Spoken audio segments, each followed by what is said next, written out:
Alright, welcome back, friends. That is, if anyone's actually watching this. This is Chapter 17, Completing the Audit Engagement.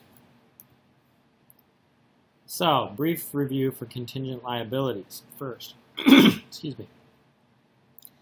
A contingent liability is an existing condition or set of circumstances involving uncertainty as to possible loss that will ultimately be resolved when some future event occurs or fails to occur.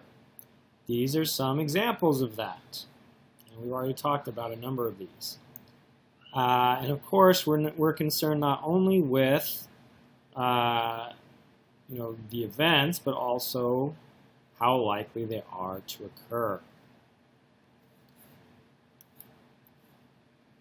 Audit procedures for identifying contingent liabilities. Pretty much just listed out here for you. Read minutes of meetings of the board of directors, committees of the board, and stockholders. I have an interesting story about that one I actually saw in my professional practice working for the city that I work for. An auditor come in and audit a city's financial statements and not do this part where they read the minutes of the meetings of the city council, and ended up completely missing out on a huge bond issue, which obviously is a lot of debt that the city that he was auditing had indebted itself, and so obviously that makes a big difference on the financial statements. And it wasn't listed right on the financial statements, but the auditor didn't catch it because he failed to do that step. So these are all very important. Review contracts, loan agreements, leases, correspondence, review tax returns, IRS reports, schedules, confirm or otherwise document any guarantees or letters of credit, and inspect other documents for possible under-the-table similar arrangements. All right. These are the audit procedures for identifying contingent liabilities. Let's see here. Yeah, I don't really know. There's not a whole lot I can tell you about these other than what you see here.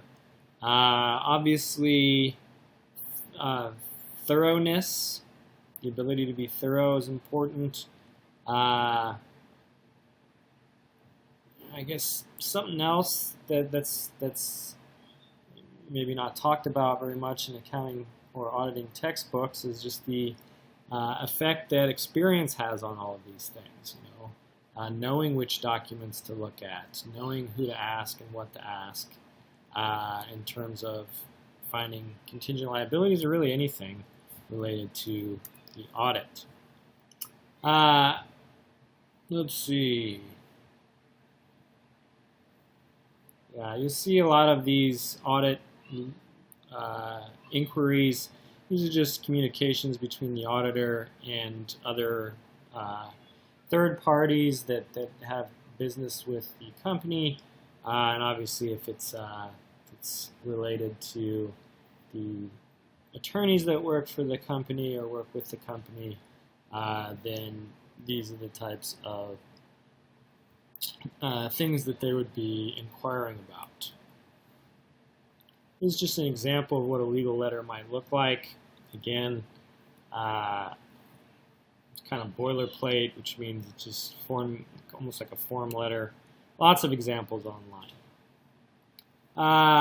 We're going to look at the commitments that the organization has, long-term contracts to purchase raw materials or sell products at a fixed price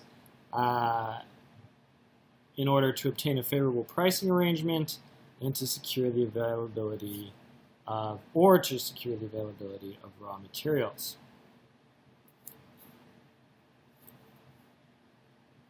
Then we're going to review for any subsequent events that may have occurred after the actual event occurring before or after the balance sheet date. Now, just because something happens before the balance sheet date doesn't mean it has gotten on there. It just means that, after this balance sheet date, we find out about something. If it occurred, say we find out about it over here, but if it occurred over here, then it becomes a type 1 event. If it occurred after this, then it becomes a type 2 event with both of those possibilities listed out there.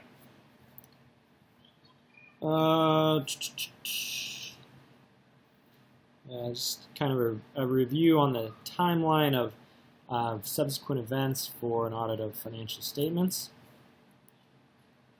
Okay, so then we've got the issue of dual dating.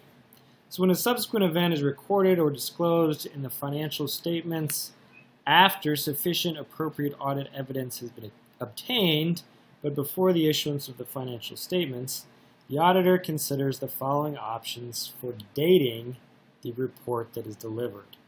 Dual date option would include the original date of the report plus the date of the subsequent event. This limits any liability in the auditor's report on events that occurred after the original date to the one listed as the subsequent event. If the auditor changes the actual audit date to the date of the subsequent event, then the auditor becomes liable for not only the subsequent event up till that date, so between the original balance sheet date and the updated date, we know one thing happened that we didn't record. If anything else happened that we didn't record that we haven't considered yet, then that becomes an issue if we just have a single date. Obviously, it kind of looks better with the single date, so I think that's the main reason you would see that. Audit procedures to look for subsequent events include all of the things we talked about there. So for the review of subsequent events for audit of internal control over financial reporting.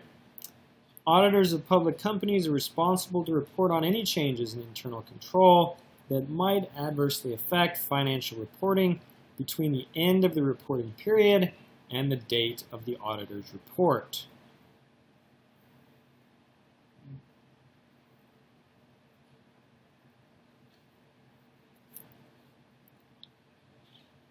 These are some of the final evidential evaluation processes in an audit.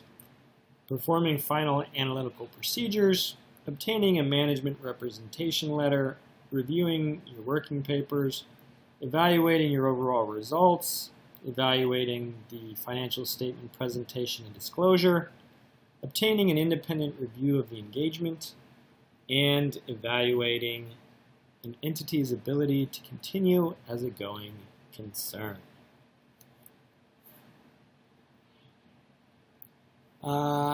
This is just an example of a schedule of proposed adjusting entries.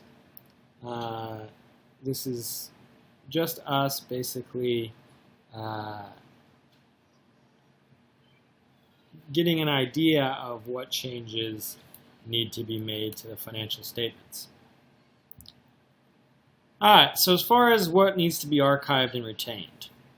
Under Sarbanes-Oxley and the standards under PCAOB, audit firms are required to archive their public company audit files within 45 days following the time the auditor grants permission to use the auditor's report in connection with the issuance of company financial statements.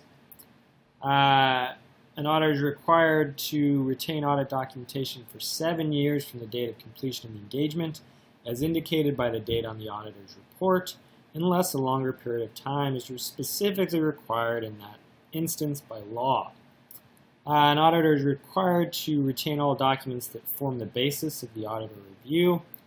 An auditor is required to include in the audit file for any and all significant matters any document created, sent, or received, including documents that are inconsistent with the final conclusion. Probably most importantly, those documents actually. Significant changes in audit plans or conclusions must also be documented. These are just some of the going concern considerations. So kind of red flags, things to look at. Some more.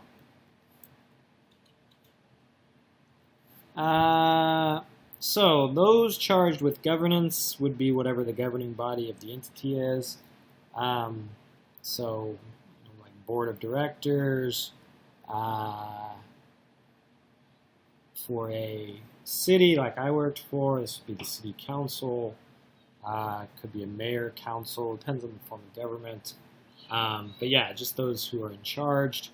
These are all the various types of communications that you, or a reference to the various types of communications you might have with those charged with governance. So anytime there's subsequent discovery of facts that existed at the date of the auditor's report, this is the process. Notify the entity that the auditor's report must no longer be associated with financial statements. Notify any regulatory agency